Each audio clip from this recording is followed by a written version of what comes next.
내가 그리스도와 함께 십자가에 못 박혀 죽고 또 그리스도와 함께 그 부활의 생명으로 살아나 이제 내가 육체 가운데 사는 것은 내가 사는 것이 아니요 오직 내 안에 그리스도께서 사신 것이라. 이 고백 속에, 이 체험 속에 살아가도록 역사하시는 분이 성령님이십니다. 이러한 삶은 우리의 능력으로는 불가능한 것입니다. 나의 옛사람이 죽고 내 안에 부활의 생명으로 살아나서 내가 사는 것 아니라 오직 예수께서 내 안에 사신 것이다. 이러한 삶이 과연 가능할까? 나의 영 안에 그리스도의 영이 임하셔서 나의 모든 생각과 판단, 결정, 모든 삶이 그리스도의 영으로 인도하심을 받는 삶이 가능한 것인가? 그것은 내 힘과 능력으로는 불가능한 것입니다. 이것은 초자연적인 삶입니다. 우리의 육을 따라 살아가는 우리의 이성적인 판단과 작용을 통해 결정함으로 이루어지는 삶이 아니라 우리 밖으로부터 우리에게 주어지는 임재가 있어야 하는 것이죠. 외부로부터 우리에게 능력이 부어져야 하는데 그것은 그리스도의 영이신 성령님께서 우리의 영에 임재하셔서 우리의 정신과 그리고 우리의 모든 육의 상태를 지배하실 때만 이러한 삶이 가능한 줄로 믿습니다. 우리 찬양을 우리 함께 부르고 말씀을 듣고 기도하기를 원합니다. 내가 그리스도와 함께 십자가에 못 박혔나니. 이 고백이 나의 삶이 되기를 원합니다. 이 고백이 나의 체험이 되기를 원하며 일평생 내 안에 이루어지는 하나님의 역사가 되기를 원합니다. 기도하는 마음으로 함께 이 찬양을 드립니다. 내가 그리스도와 함께 십자가에 못 박혔나니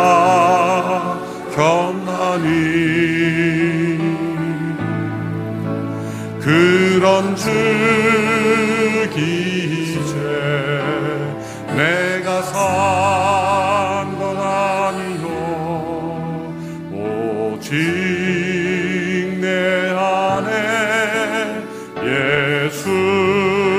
예수께서 사신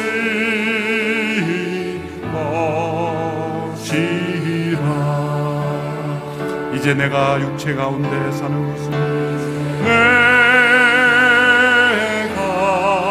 내가 육체 가운데 사는 것은 나를 사랑하사 자기 몸 예수 위에 사거. 이제 내가 육체 가운데 사는 것은 이제 내가 육체 가운데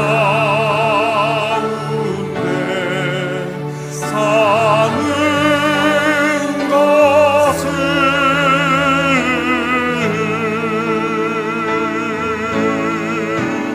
나를 사랑하사 자기 몸 버리신 예수 위에 산 것이라. 아멘. 성령님을 모셔드리는 것은 예수 그리스도를 모셔드리는 것입니다. 그러면 왜 예수님을 모셔드리는 것으로만 말하지 왜 성령을 받아야 한다, 또 성령님을 모셔야 한다고 말하는 것일까요? 실제적으로 예수 그리스도께서 내 안에 사시는 역사는 성령께서 이루시는 것인데 육은 육으로 들어올 수 없기 때문이죠. 예수님은 성육신하신 분이죠. 말씀이 육신이 되어 우리 가운데 오신 그분, 십자가에 못 박히신 그분은 육신이 있으셨기에 못 박히셨고 또 부활하신 것은 그 몸의 부활이 일어난 것이고, 승천하신 것은 그 성육신하신 몸이 승천하신 것이고, 그리고 다시 오실 때는 그 부활하신 몸을 가지신 성육신하신 그 몸, 십자가에 못 박히신 몸, 부활하신 몸, 승천하신 몸이, 그 성육신하신 예수님이, 하늘에 계신 그분이 우리 가운데 오시는 거예요. 그분은 분명히 살아계신데 성육신하신 몸이기 때문에 우리의 육체 안에 들어오실 수가 없는 것이죠. 그것을 가능하게 하시는 일이 그리스도의 영이신 보혜사 성령님께서 우리 가운데 오셔서 예수님이 우리 안에 살아계시는 역사를 영을 통해, 그리스도의 영을 통해 이루신다는 거죠. 그래서 성령의 임재하심이 우리에게 그토록 중요한 것입니다. 성령님은 우리의 영 안에 임재하실 때 우리의 영을 내모는 것이 아닙니다. 우리의 영과 혼과 몸이 우리가 타고날 때, 태어날 때 가졌던 그 개성, 그대로 보존하시지만 단 한 가지만 내쫓아내십니다. 바로 죄악. 우리 안에 더러운 죄악, 하나님의 뜻에 벗어난 생각들, 또 하나님의 기뻐하시지 않는 그런 죄악의 육신의 습관들, 우리의 영혼 육에 있는 하나님을 떠나 있는 영광스럽지 못한 죄악에 속한 것들만 다 내모시는 거예요.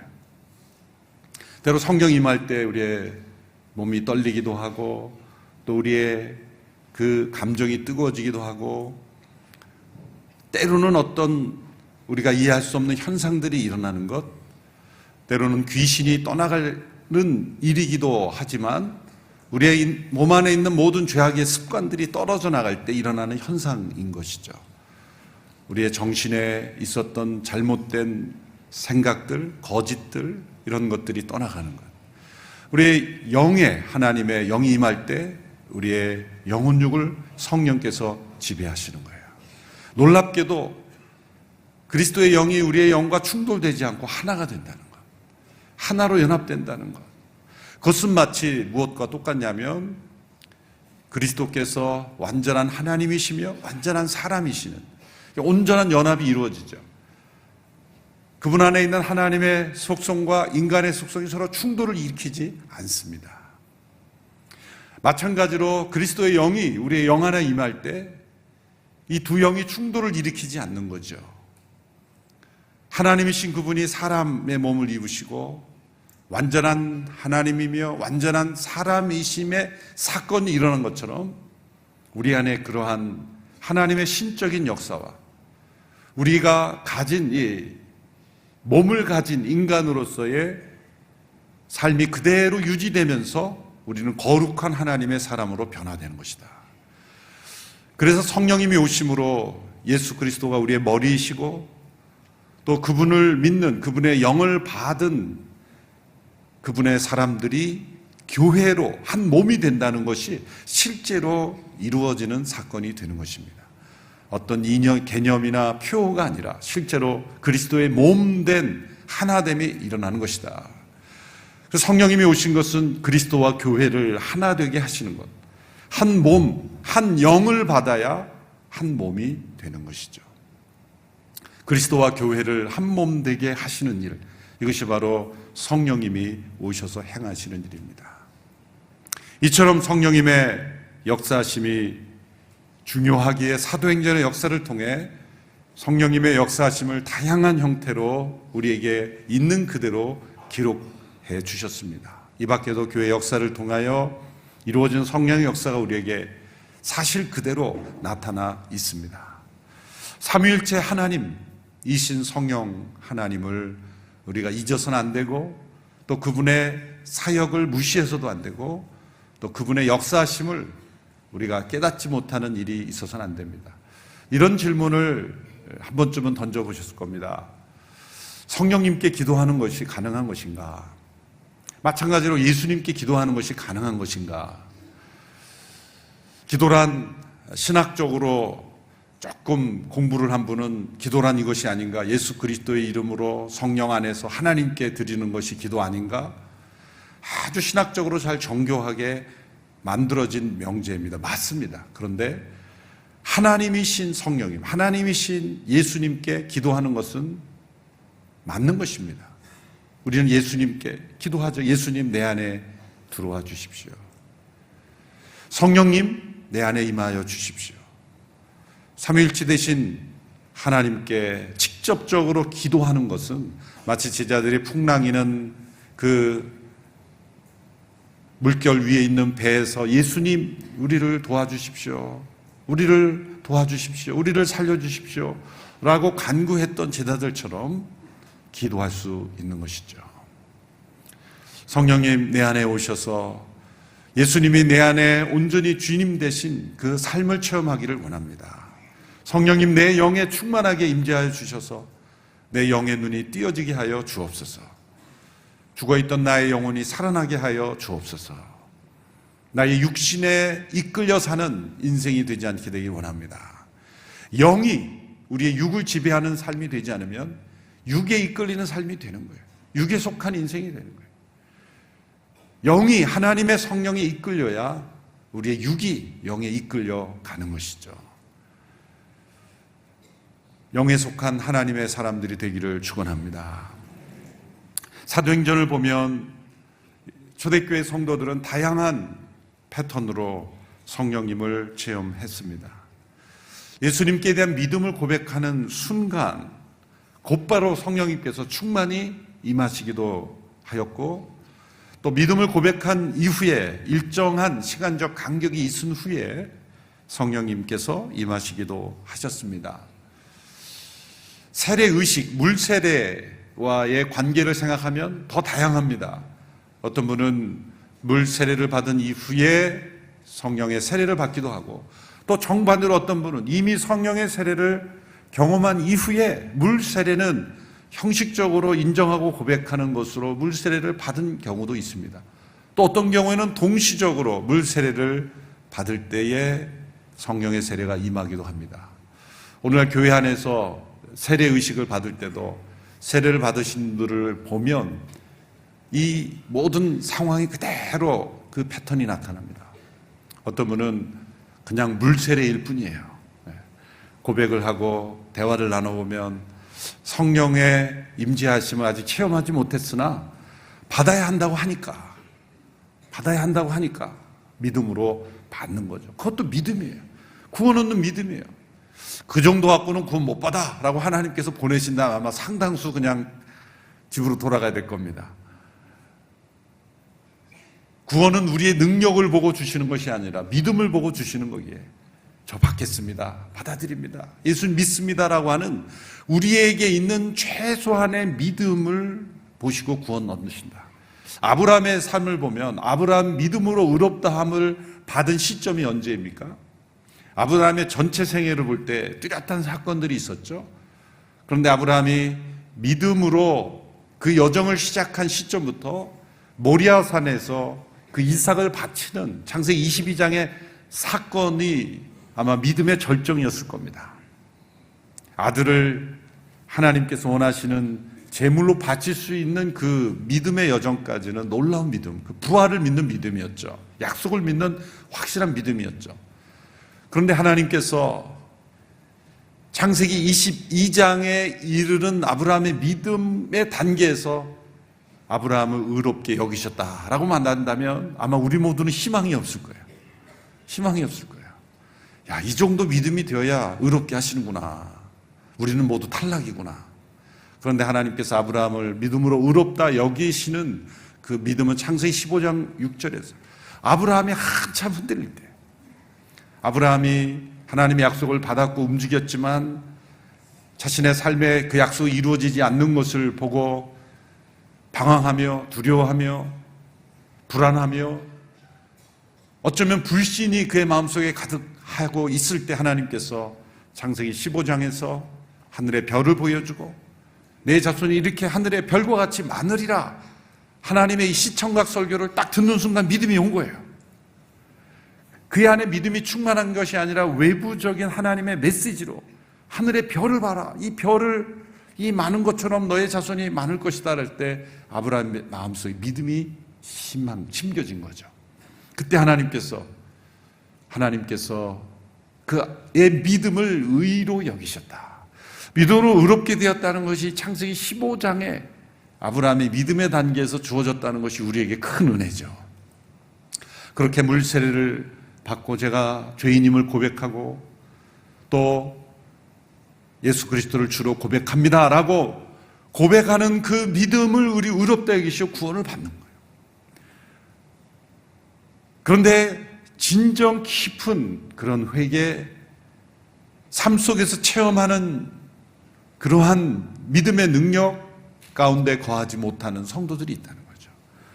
어떤 분들은 이미 물세례는 아직 받지 않았지만 성령의 세례를 받고 확신 속에 정말 능력 속에 있다가 세례를 받는 경우도 있죠. 사도행전에 나타난 그러한 모습과 동일합니다. 그것은 성령이 역사하시면 어떤 일정한 공식이나 패턴으로 규정질 수 없다. 내가 이런 체험을 했기 때문에 이런 체험만이 성령의 체험이다라고 말할 수가 없다는 거죠. 분명한 것은 성령님이 임하실 때, 충만함으로 성령이 부어주실 때는 본인이 인지할 수 있다. 아, 성령님이 내 안에 임하셨구나. 성령님이 나를 사로잡으셨구나. 그렇게 확증할 수 있다는 거죠. 난 믿는 사람이기 때문에 어떤 분의 말을 들어보니 믿는 사람은 이미 성령의 세례를 받은 것이라고 하는데 라고 합리화하는 것은 매우 무서운 일입니다. 믿는 성도라 할지라도 성령의 임하심은 아직 경험하지 못할 수 있기 때문입니다. 만일 성령의 세례가 임하였다면 믿음의 고백에서 말에 그치는 것이 아니라 예수님께서 그 마음속에 온전히 주님이 되시고 그리스도가 되시고 삶의 변화가 일어나고 죄를 끊는 역사가 일어나고 더 나아가 증인으로서의 삶, 증인으로서의 능력 있는 삶을 살고 있다는 거죠. 예수님을 믿고 구원받는 사건, 그리고 성령의 세례를 받고 충만한 삶으로 나아가는 것, 이 두 가지가 함께 일어나는 것이 가장 바람직한 것이죠. 때로는 이것이 시간적 간격을 두고 일어날 수 있다는 것을 우리가 사도행전의 역사를 통해 보여주는 거죠. R.A. 토레이 목사님은 이것을 설명하면서 잠재적 사건과 체험적 사건으로 구별하여 설명합니다.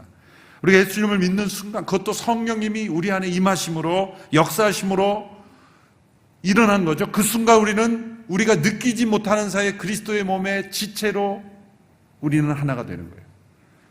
알지 못하는 사이, 느끼지 못하는 사이에 우리는 그리스도의 몸의 일원이 된 거예요. 그런데 그것을 성령의 충만한 부어주심을 통해 체험적으로, 아, 내가 그리스도의 지체 속에 있는 그리스도의 몸의 일원이구나. 예수 그리스도께서 머리 되시고 우리 모두가 그리스도의 몸으로 하나가 되어 있구나라는 것을 체험하는 사건이 되었다. 그래서 잠재적 사건과 체험적 사건이라는 표현을 쓸 수가 있는 것이죠. 사도행전 19장은 바울이 선교 여행을 하는 중에 에베소에서 몇몇 제자들에게 바로 이 부분을 확인하려고 던진 질문입니다. 바울이 안디옥에서도 출발하여 오늘날의 터키 남부의 에베소에 이르렀을 때 제자들을 만나게 됩니다. 사도행전에서 제자들이라는 단어를 쓸 때 그것은 믿는 사람들을 가리키는 거죠. 믿지 않는 사람들을 가리킬 때 쓰는 단어가 아닙니다. 그들은 어느 정도 예수 그리스도의 복음을 들었고 그분의 이름을 믿는 제자들이었다는 것이죠. 그 제자들에게 중요한 영적 경험을 확인하는 것입니다. 그것은 여러분이 믿을 때 성령을 받았습니까? 라는 질문이었습니다. 여러분이 믿을 때라고 하였으므로 그것은 믿는 사람들이었다는 것을 의미하죠. 믿을 때라는 것은 여러분이 믿는 바로 그때에 혹은 믿고 난 후에 이 두 가지 해석 모두가 가능하죠. 그러니까 영어 번역에 권위 있는 킹 제임스 번역은 since라는 전치사를 썼습니다. since you believed. 당신들이 믿고 난 이래로, 그 이후에 이런 성령을 받았습니까? 라는 것이죠. 이 성령의 세례의 체험성을 인정하지 않는 분들은 이 구절을 해석하면서 난감해하죠. 그러면서 이 사람들은 진짜 믿지 않는 사람들이었다라고 그렇게 해석을 합니다만, 이 제자들이라는 단어, 또 사도행전 18장 이 사건 이전에 나오는 에베소에 있었던 이 제자들에게 있었던 일들을 먼저 살펴보면 그렇지 않습니다. 사도행전 18장 27절 28절의 말씀을 보십시오. 제가 읽겠습니다. 아볼로가 아가야 지방으로 가고 싶어하자 형제들은 그를 격려해 주셔서 그곳에 있는 제자들에게도 편지를 써서 그를 영접해 주도록 했습니다. 아볼로는 그곳에 도착해 하나님의 은혜로 믿게 된 사람들에게 큰 도움을 주었습니다. 이것은 그가 성경을 가지고 예수가 그리스도이심을 보여줌으로써 공중 앞에서 유대 사람들 향하여 강력하게 논증했기 때문입니다. 이 에베소에서 아볼로라는 사람을 통해 예수께서 그리스도이심이 증거되었습니다. 믿게 된 사람들이 많았습니다. 사실 아볼로도 정확하지 알지 못하는 부분이 있었기 때문에 브리스길라와 또 아굴라를 통해서 정확하게 깨닫게 되기도 했죠. 바로 사도행전 19장 1절에서 이 바울이 만난 사람들을 이미 그들은 제자들이라고 불렸습니다. 그러면 그들은 예수님의 이름을 전혀 듣지 못한 사람들이거나 예수님이 그리스도이심을 배우지 못한 사람들이 아니라는 것이죠. 그들은 아볼로를 통해 하나님의 말씀을 듣게 되었고 성경을 통해 예수께서 그리스도이심을 듣게 된 사람들, 그리고 믿은 사람들이라고 보는 것이 정확합니다. 바로 그러한 사람들에게 여러분은 믿을 때 믿지 않은 사람들에게 이런 질문을 합니까? 믿을 때라고 했으므로 이미 믿은 제자들이었지만 그들에게 어떠한 그 믿음으로 주어지는 약속의 선물이신 성령님, 생명 얻는 회개를 일으키시는 성령님, 그들에게 삶의 변화가 나타나고 세상 한복판에서 능력으로 살아가도록 역사하시는 그런 영적인 능력이 그들에게 부족함을 사도 바울은 느꼈던 것이죠. 그래서 이런 질문을 던진 겁니다. 여러분은 믿을 때 성령을 받았습니까? 이것은 그들을 정죄하는 것이 아닙니다. 우열을 가리자는 게 아닙니다. 당신들은 열등한 성도들입니다. 그렇게 평가절하하는 것이 아닙니다. 성령을 받았습니까? 라는 이 질문은 우리가 무엇인가를 더 해야 하는데 하지 않아서 못 받은 것으로 그렇게 율법적으로 적용되어서는 안 됩니다. 또한 그러한 체험이 없는 사람들을 무시하거나 정죄하는 것도 아닙니다. 예수 그리스도, 그분이 그리스도이시며 그분이 우리의 구세주이시며 그분이 주님이시라는 것을 받아들인다면 거기에 더불어서 약속된 풍성한 삶이 있다는 거죠. 약속된 선물이 있다는 거죠. 추가적인 능력이 약속되어 있다는 거죠. 세상을 이길 거룩한 능력이 약속되어 있다는 거죠. 우리가 예수 그리스도를 믿는 것도 하나님의 은혜로 주어진 선물인가 동시에 이 성령의 능력이 임함으로 우리가 세상을 이기고 죄를 이기고 나 자신을 이기고 그리스도의 사람으로 온전히 되는 것도 하나님의 선물이다. 이것은 우리가 요구하여 쟁취하는 것이 아니라 약속하신 선물을 우리가 받아 누리는 차원에, 여러분은 이러한 축복을, 이러한 능력을 누리고 있습니까? 라는 질문을 던지는 것입니다. 여러분, 이러한 차원의 더 깊은 영적 체험의 삶이 있다는 것을 부인하면 안 돼. 사람들의 고집은 자신이 경험하지 못하면 다 없는 거예요. 분명히 경험했다 그러는데도 그건 아니야 라고 말해요. 아니, 했다는 사람이 있는데 왜 아니라 그래요? 자기중심적으로 판단하는 교만과 아집인 것이죠. 사도행전 8장에도 동일한 경우가 있었습니다. 빌립 집사가 사마리아 사람들에게 말씀을 전하여 그들이 예수님을 믿고 세례를 받았는데 그들에게 아직 성령이 내리시지 않았다. 사도행전 8장 15절 16절 우리 같이 읽어볼까요? 시작. 베드로와 요한은 그곳에 도착해서 사마리아 사람들이 성령 받기를 기도했습니다. 이는 그들에게 아직 성령이 내리시지 않았고 그들은 주 예수의 이름으로 세례를 받았을 뿐이었기 때문입니다. 사마리아 사람들이 성령 받기를 기도했다. 그러므로 예수 그리스도의 이름으로 세례를 받았지만 아직 그들에게 성령이 내리시지 아니하므로 그들에게 능력이 없었고 확신이 없었고 삶의 변화가 부족했다는 것. 외적 세례를 경험했지만 내적 세례를 경험하지 못한 성도들이 사마리아에도 있었다. 사도행전 8장에도 나오지 않습니까? 바울의 이 질문을 들었던 에베소에 있는 제자들은 대답했습니다. 아니요, 우리가 성령이 있다는 것을 사실도 듣지 못했습니다. 성령이 있다는 사실도 듣지 못했습니다. 지식적으로도 이들은 성령님이라는 분이 존재하는 것도 알지 못했습니다. 오늘날 교회 안에서도 사실 성령님의 시읒자도 꺼내지 못하는 교회가 있습니다. 왜 그러는지 모르겠어요. 성경의 수많은 부분이 성령님에 관하여 증거하고 예수님이 소개하신 분인데 왜 이렇게 무시하죠? 예수님이 보혜사 성령님, 진리의 성령님, 그분은 창조의 영이시며 생명의 영이시며 구원의 영이시며 우리를 거룩하게 하시는 영이시며 우리 안에 놀라운 치유와 회복을 이루시는 영이신 성령님, 그분이 있다는 사실도 듣지 못했다. 사실 제가 유아세를 먹고 어렸을 때 쭉 자란 교회도 한 번도 성령님에 대해서 제가 설교를, 물론 제가 설교 시간에 졸아서 그럴 수도 있어요. 졸아서 그럴 수도 있는데 잘 가르쳐주지 않으셨던 것 같아요.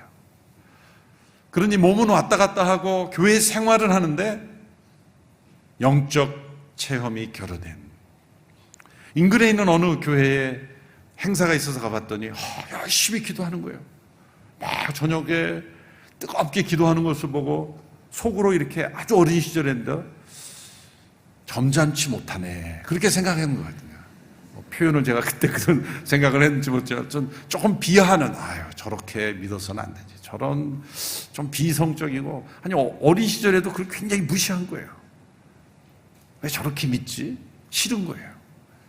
여러분, 어느 쪽이 더 정상입니까? 오늘 우리가 새벽에 기도하는 거 보면 지나간 사람이 저렇게 믿어서 되겠나? 그럼 어떻게 믿으라는 거예요? 정신 차리고 이성적으로 믿어보세요. 우리 이성을 의지하면 믿음에서 점점 멀어집니다. 신기하죠? 이성을 최고의 권위로 두고 성경을 보면 받아들일 수 있는 게 아무것도 없어요. 이것도 이성이 안 맞고 저것도 이성이 안 맞고 다 띄어내고 나면은 이 거푸지밖에 안 나와요. 창세기 1장 1절이 천지의 창조로 시작하는데 그걸 이성이 받아들일 수 있어요? 이성도 창조의 산물인데 창조의 산물이 어떻게 창조의 세계를 이해해요? 요한계시록 새하늘과 새 땅, 창세부터 계시록까지 이성을 최고의 권위에 두는 순간 성경은 내 이성의 아래에 두는 책이 되므로 결국은 나는 정신 차리고 믿는다고 하는 사람들이 정신이 없게 되는 거예요. 정신없는 말을 하는 거예요. 예수님도 동성애자였다, 이런 얘기는 하고 말이죠. 퀴어 신학, 심지어는 하나님이 죽은 신학, 사신 신학이라 해가지고 이 미국의 유수한 학부의 신학부의 교수들이, 수많은 박사학위들을 배출하는 대학의 교수들이 하는 얘기예요. 하나님도 진화된다, 과정신학, 사신신학, 퀴어신학, 인간의 이성을 최고의 권위를 둘 때 나온 산물들이에요. 어떻게 그러한 결론이 나올 수가 있습니까? 성령님을 인정하지 않아서 그래요. 좀 우리가 볼 때는 왜 저렇게 믿지라고 말하는 수 있는 그런 현상들, 약간은 가짜들이 있어요.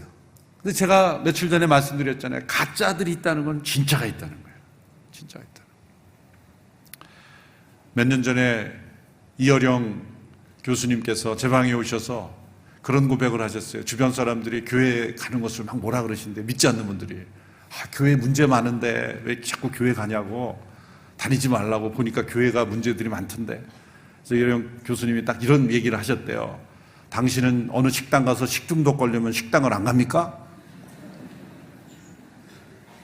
정확한 말씀을 하신 거죠. 이상하게 성령 체험했다고 막 그런 사람이 있으면 성령이 안 계신 겁니까? 아니죠. 오스왈드 챔버스 목사님은 성령 세례에 대해서 이렇게 말했어요. 성령 세례는 인격적인 성령님의 가장 위대한 주권적인 역사이다. 이 역사로 인해 우리는 온전한 성결을 경험한다. 성결, 거룩한 삶, 성결함을 경험하는 거예요. 여러분, 제가 확실히 말씀드리는 것은 이 새벽에 지금 오늘이 목요일입니까? 금요일입니까? 시간 가는 줄 모르겠어요. 무슨 요일이죠? 예? 벌써 금요일입니까? 5일째가 됐는데 여러분은 틀림없이 지난주 토요일보다 훨씬 더 거룩해지셨을 거예요.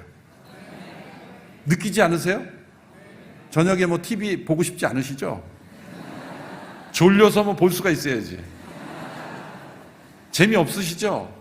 세상의 뉴스 뭐 그렇게 별로 중요하지 않죠? 세상이 중요하지 않다는 얘기가 아니라 거룩한 능력이죠. 예전에는 우리 육이 이끌리는 대로 뭐 이렇게 관심도 많았어요. 뭐가 이렇게 관심이 많은지. 중요한 것도 많고, 근데 별로 중요한 게 없어요.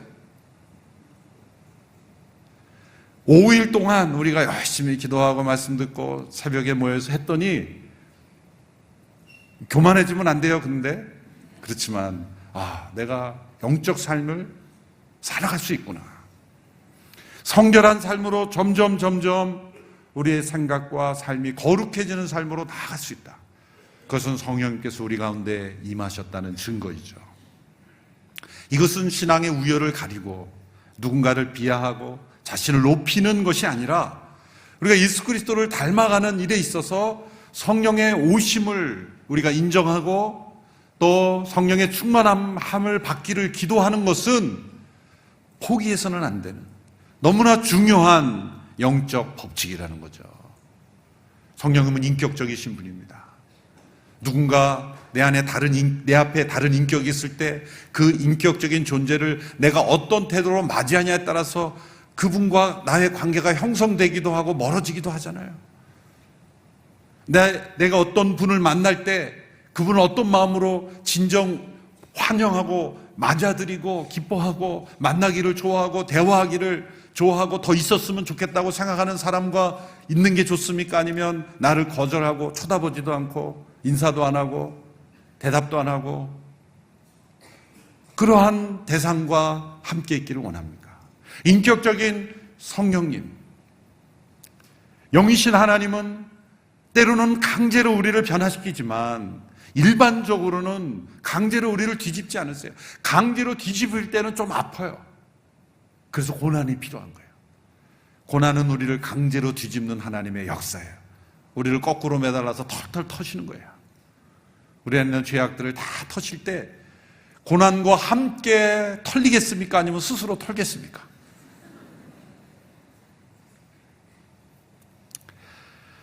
성령의 역사하심을 사모하며 우리의 영혼이 성결함을 추구하는 영적 은혜가 충만하게 임하기를 원합니다. 이런 성령의 세례가 임한 후에 바울이 에베소에 머물면서 제자들에게 2년 이상 말씀을 가르칩니다. 19장 8절에서 10절의 말씀을 보십시오. 바울이 회당으로 들어가 석 달 동안 담대하게 말하며 하나님 나라에 대해 강론하고 설득했는데 그 가운데 몇 사람은 마음이 완고해져 믿기를 거부하고 공공연하게 그 가르침을 비방했습니다. 그래서 바울이 그들을 떠나 제자들을 따로 데려다가 도란노 서원에서 날마다 가르쳤습니다. 이 일이 2년 동안 계속돼 아시아 지방에 사는 모든 유대 사람들과 그리스 사람들이 주의 말씀을 듣게 되었습니다. 에베소서의 역사는 이 성령의 역사와 더불어 말씀의 역사가 서로 순환되어 일어나죠.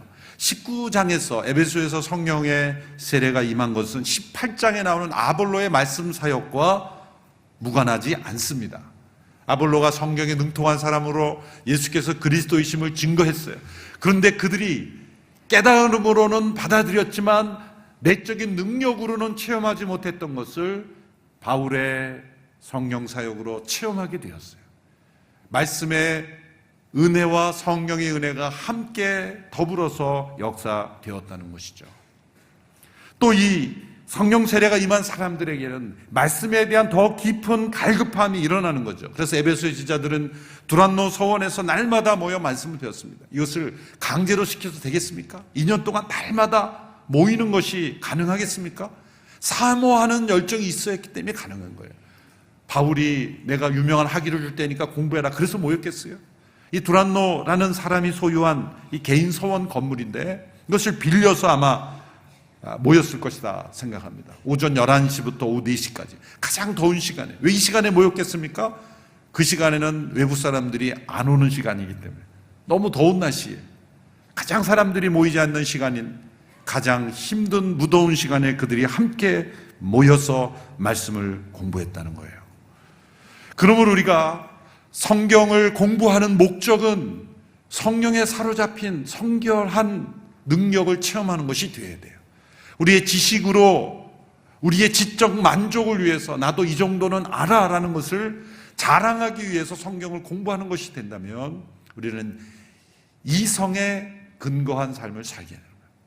영에 속한 삶을 추구하지 못합니다. 우리는 말씀을 대할 때마다 성령님의 역사를 사모해야 되는 거예요. 또 성령의 은혜가 나에게 임할 때마다 우리는 하나님의 말씀으로 나가야 하는 거죠. 사도행전에 나타난 초대교회는 성령과 말씀에 사로잡힌 교회였습니다. 교회 역사를 통해 나타난 모든 부흥도 동일한 현상입니다. 놀라운 기쁨으로, 놀라운 능력으로 사람과 동시에 그들은 하나님의 말씀에 대한 깊은 사모함이 있었어요. 하나님의 말씀에 대한 깊은 열정이 있는 사람들은 동시에 성령의 충만한 은혜 속에 나가게 되었다는 거예요. 하나님의 성령은 하나님의 말씀과 더불어 역사하시는 거기 때문에 성경을 기록한 저자들을 감동하신 성령님께서 기록된 말씀을 읽고 묵상하는 이들에게도 동일하게 역사하시는 성령님이시죠. 그래서 이 말씀과 성령의 하나됨을 통해 우리는 성결한 삶을 향하여 날마다 나아갈 수 있습니다.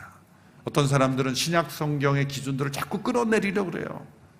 이것은 그래서 사도행전 당시의 사람들에게만 해당되는 거다 라고 규정지려고 하는 거죠. 여러분, 그것은 합리적이지 못합니다. 사도행전의 28장에 이 많은 성령의 역사를 펼쳐놓으신 까닭은 이렇게 다양하게 성령님은 역사한다. 어떤 케이스에 들든지 너희들이 환영하라, 받아들이라, 인정하라. 내 자신의 부족한 것에 대하여 만족하지 마라. 그것은 죄다. 더 풍성하고 더 능력 있고 더 거룩하고 더 충만한 삶이 약속되어 있다. 그러므로 우리는 이 질문 앞에 대답할 수 있어요. 너희가 믿을 때 성령을 받았습니까? 이 질문 앞에 우리는 대답할 수 있어야 됩니다. 네, 받았습니다. 그래서 저는 말할 수 없는 기쁨으로 기뻐합니다. 예수님을 눈으로 보지 못했지만 내 영의 눈으로 볼 수 있게 되었습니다. 부활하신 주님의 생명이 내 안에 임한 것을 저는 체험합니다. 저는 죽음이 두렵지 않습니다. 저는 영원한 나라를 사모합니다. 저는 사단을 이기고 있습니다. 이렇게 능력과 확신으로 고백할 수 있는, 예수님께서 나의 주님이심을 믿음으로 고백뿐만 아니라 날마다 주님으로 모시고 저는 매일매일 살아가고 있습니다. 그렇게 고백할 수 있는 우리 모두가 되기를 축원합니다. 나의 연약한 영성에 만족하는 것은 큰 죄를 짓는 거예요. 주님, 내 영이 더 강건해지기를 원합니다. 내 속사람이 더 충만해지기를 원합니다. 내 영에 성령님 충만하게 임재하여 주십시오. 약속하신 선물이신 성령님, 내가 그 성령님 안에 거하기를 원합니다. 사모하며 기도하는 이 새벽이 되기를 축원합니다. 다 함께 기도하겠습니다. 여러분은 믿을 때 성령을 받았습니까? 이 질문 앞에 그렇습니다. 성령님 내 안에 오심을 감사합니다. 더욱 충만하게 임재하여 주시옵소서. 능력과 확신과 거룩한 영으로 내 안에 임하여 주시옵소서. 육에 속한 인생으로 이성을 최고의 권위로 인정하며 살아가는 인생이 되지 않게 되기를 원합니다. 내 영에 임하신 성령님의 역사하심이 나의 이성을 다스리고 나의 육신을 다스리는 영의 사람이 되기를 원합니다. 성령님, 우리 모두에게 이 새벽에 임하여 주시옵소서. 성령님, 우리 가운데 충만하게 역사하여 주시옵소서. 성령님, 임하여 주옵소서. 합심하여 함께 기도하겠습니다.